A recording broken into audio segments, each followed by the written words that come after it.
Amerika Serikat sempat mengira kemenangan sudah berada di tangan mereka ketika menarik pasukannya dari Irak. Namun, perhitungan itu ternyata keliru besar. Alih-alih menghilang, milisi pro-Iran di Irak justru tumbuh menjadi kekuatan raksasa yang kini menerima aliran dana langsung dari kas negara hingga 3,6 miliar dolar. Yang lebih mengejutkan, uang pajak rakyat Irak tersebut mengalir kepada kelompok-kelompok yang dicap teroris oleh AS sendiri, membuat Pentagon terjerumus dalam dilema yang semakin pelik. Bukan hanya menguras anggaran negara, jaringan milisi ini juga disebut meraup lebih dari 1 miliar dolar setiap tahun melalui penyelundupan minyak yang dijalankan lewat perusahaan bentukan pemerintah. Mereka bukan lagi sekadar kelompok gerilyawan yang bersembunyi di balik gua-gua terpencil.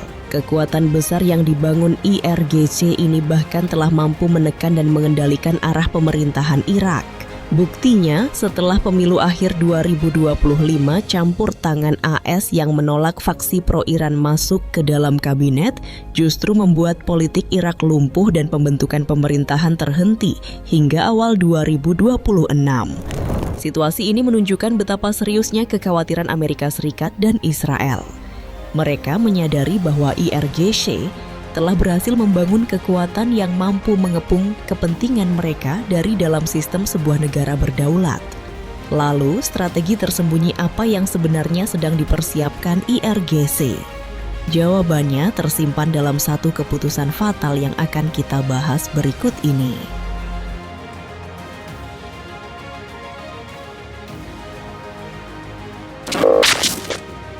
Untuk memahami betapa uniknya milisi Irak, kita harus membongkar satu paradoks besar. Bagaimana 6 kelompok yang dicap teroris oleh Amerika Serikat justru dapat berdiri secara legal sebagai bagian dari militer negara sekutu AS. Kisah ini bermula pada 2014 ketika ISIS menyapu wilayah Irak Utara dan membuat pasukan resmi negara itu runtuh. Menghadapi keadaan yang semakin genting, Grand Ayatollah Ali Al-Sistani mengeluarkan fatwa yang menyerukan warga Syiah untuk mengangkat senjata. Gelombang sukarelawan tersebut kemudian dihimpun dalam Popular Mobilization Forces, PMF, atau Al-Hashd Al-Shabi. Namun faktanya, tulang punggung PMF berasal dari milisi Syiah bentukan Iran yang telah bergerak secara diam-diam sejak invasi AS pada 2003. Dari sinilah ironi besar mulai terbentuk. Sepanjang 2014 hingga 2017, PMF bertempur di garis yang sama dengan militer AS untuk menghancurkan ISIS. Namun pada saat yang sama, sejumlah faksi ekstrem di dalamnya tetap menyusun serangan terhadap pasukan Amerika. Strateginya terlihat jelas, memanfaatkan keadaan darurat nasional untuk mendapatkan legitimasi dan menguasai anggaran negara, sebelum akhirnya mengarahkan senjata kembali kepada Amerika. Ketika ISIS berhasil dikalahkan pada 2017, PMF tidak dibubarkan, tetapi justru semakin dikukuhkan secara resmi di dalam struktur negara. Sampai hari ini, sekitar 50.000 pejuang aktif dari 6 faksi utama masih menancapkan pengaruh kuat di Irak. Di dalamnya terdapat Kataib Hezbollah, faksi paling radikal yang bertanggung jawab atas serangan Tower 22 pada 2024, Asaib Ahl al-Haq yang telah menancapkan pengaruhnya di parlemen, serta Harekat Hezbollah Al-Nujaba yang menjalankan operasi lintas batas di bawah kendali Quds Force Iran.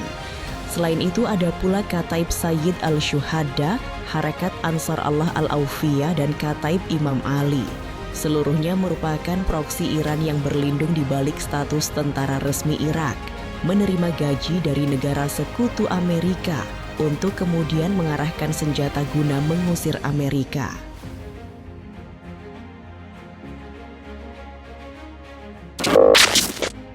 Pada dini hari 13 Juni 2025, Israel memulai Operation Rising Lion. Kampanye udara berpresisi tinggi tersebut menghantam ruang komando bawah tanah di Teheran dan menewaskan sedikitnya 20 komandan senior Iran yang sedang menyusun rencana serangan balasan. Hanya dalam satu malam, Israel berhasil melumpuhkan hampir seluruh jajaran puncak kepemimpinan militer Iran, mulai dari Hossein Salami, panglima tertinggi IRGC, Mohammad Bagheri, Kepala Staf Angkatan Bersenjata Iran, sekaligus arsitek utama strategi militernya. Amir Ali Hajizadeh, Komandan Aerospace Force dan tokoh penting di balik program rudal Iran. Gholam Ali Rashid serta Muhammad Kazemi yang memimpin koordinasi militer dan intelijen IRGC. Hingga Ali Shamkhani, penasihat senior Ayatollah Khamenei. Bagi negara-negara barat, hilangnya para tokoh sentral secara bersamaan seharusnya cukup untuk melumpuhkan sistem komando Iran dan memicu perpecahan internal setidaknya selama 6 hingga 12 bulan. Namun prediksi tersebut ternyata meleset. Hanya dalam hitungan jam, Ali Khamenei menunjuk Ahmad Fahidi untuk menggantikan Salami, Abdurrahim Mousavi mengisi posisi Bagheri, dan Majid Mousavi mengambil alih tongkat komando Hajizadeh. Tanpa memberi ruang bagi kekacauan organisasi, IRGC segera membalas melalui True Promise 3 dengan meluncurkan 550 rudal balistik dan 1.000 drone ke wilayah Israel selama 12 hari. Skala serangan yang belum pernah terjadi sebelumnya ini membuktikan bahwa sistem komando IRGC memang dibangun agar tetap hidup meski jajaran pimpinannya dilumpuhkan secara fisik.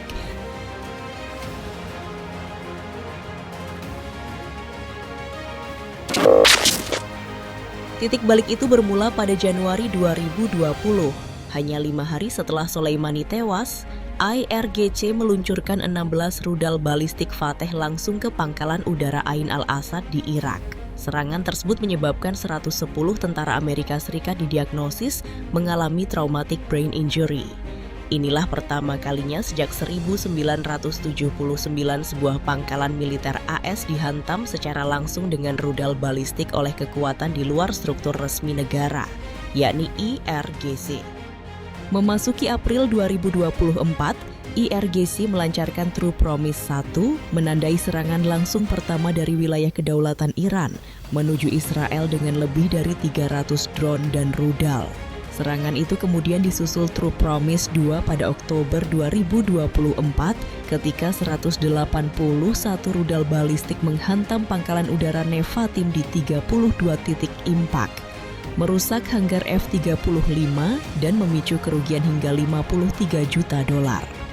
Dua operasi berskala raksasa tersebut dirancang oleh Amir Ali Hajizadeh sebelum dirinya dieliminasi pada Juni 2025. Namun kematian Hajizadeh justru memicu eskalasi dalam skala yang jauh lebih besar. Pada Juni 2025, IRGC melancarkan True Promise 3 selama 12 hari dengan melepaskan 550 rudal balistik dan 1.000 drone. Sasaran serangan pun meluas ke berbagai pangkalan AS di kawasan Teluk, menghancurkan satu pesawat AWACS senilai $500 juta di Prince Sultan Air Base, merusak markas armada kelima di Bahrain dengan kerugian mencapai $200 juta, serta melumpuhkan satu drone Reaper dan 2 jet Typhoon di Kuwait. Puncak eskalasi berlangsung pada periode Februari hingga Juni 2026 melalui True Promise 4 dan 5. Meski telah kehilangan Salami, Bagheri, bahkan Khamenei, koordinasi tempur IRGC justru terlihat semakin matang. Pada 7 Juni 2026, pangkalan udara Ramat David di Israel Utara dihantam dengan serangan besar. Kemampuan IRGC yang terus berkembang membuktikan bahwa strategi pemenggalan kepemimpinan fisik gagal total menghentikan doktrin perang asimetris mereka.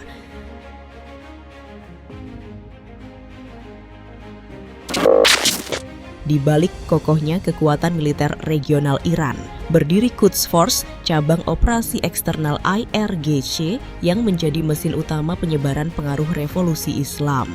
Beranggotakan sekitar 5.000 hingga 15.000 personel elit yang terlatih dalam operasi rahasia.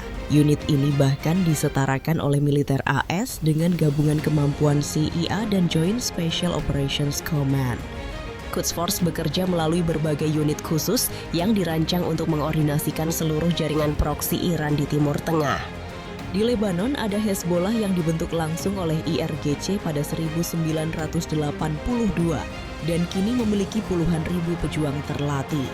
Di Yaman terdapat Houthi yang menerima pasokan komponen senjata rakitan atau DIY kit hingga mampu mengancam jalur strategis Bab el-Mandeb.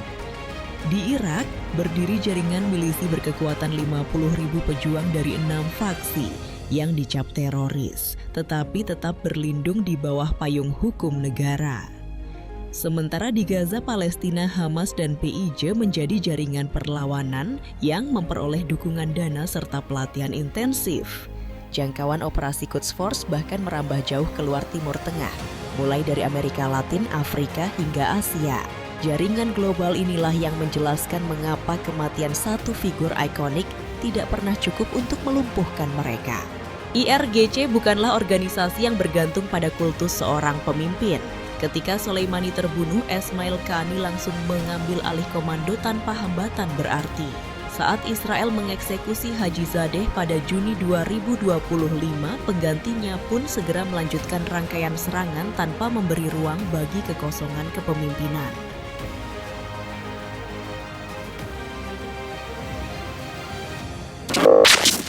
Namun struktur militer dan jaringan proksi saja belum cukup untuk menjelaskan kekuatan Iran.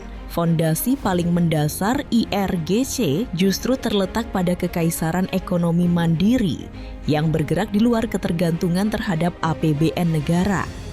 Jantung dari kerajaan finansial tersebut adalah Khatam Al-Anbiya Construction Headquarters, perusahaan raksasa yang menguasai kontrak infrastruktur strategis bernilai ratusan miliar dolar, mulai dari pelabuhan, bendungan, hingga industri minyak dan gas. Bahkan ketika Israel mengeliminasi pemimpinnya, Gholam Ali Rashid, pada Juni 2025, mesin bisnis perusahaan itu tetap berputar tanpa gangguan berarti.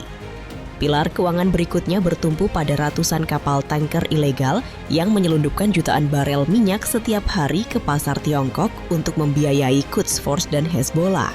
Perpaduan gurita bisnis 5 cabang militer, jaringan proksi internasional, dan kemandirian finansial inilah yang menjadikan IRGC sebagai hidden state yang nyaris mustahil dihancurkan melalui sanksi maupun serangan fisik.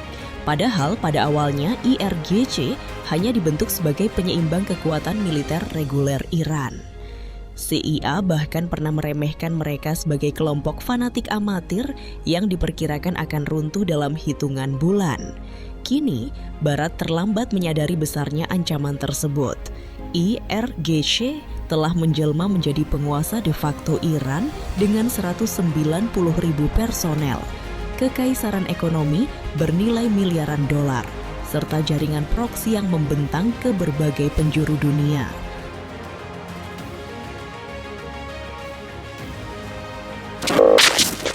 Berdasarkan pola yang telah dibahas sebelumnya, terdapat 3 skenario besar yang mungkin terjadi. Pertama, IRGC akan melakukan konsolidasi kekuasaan secara penuh di Iran.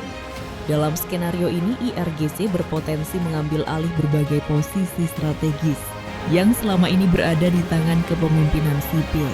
Kemungkinan kedua adalah tercapainya kesepakatan dengan Barat untuk meredam eskalasi. IRGC dapat menerima pembatasan operasional sebagai imbalan atas pelonggaran atau pencabutan sanksi ekonomi. Sementara itu, skenario ketiga adalah pecahnya fragmentasi internal ketika faksi-faksi lama IRGC mulai menghadapi tekanan dari generasi komandan yang lebih muda, lebih keras, dan jauh lebih agresif.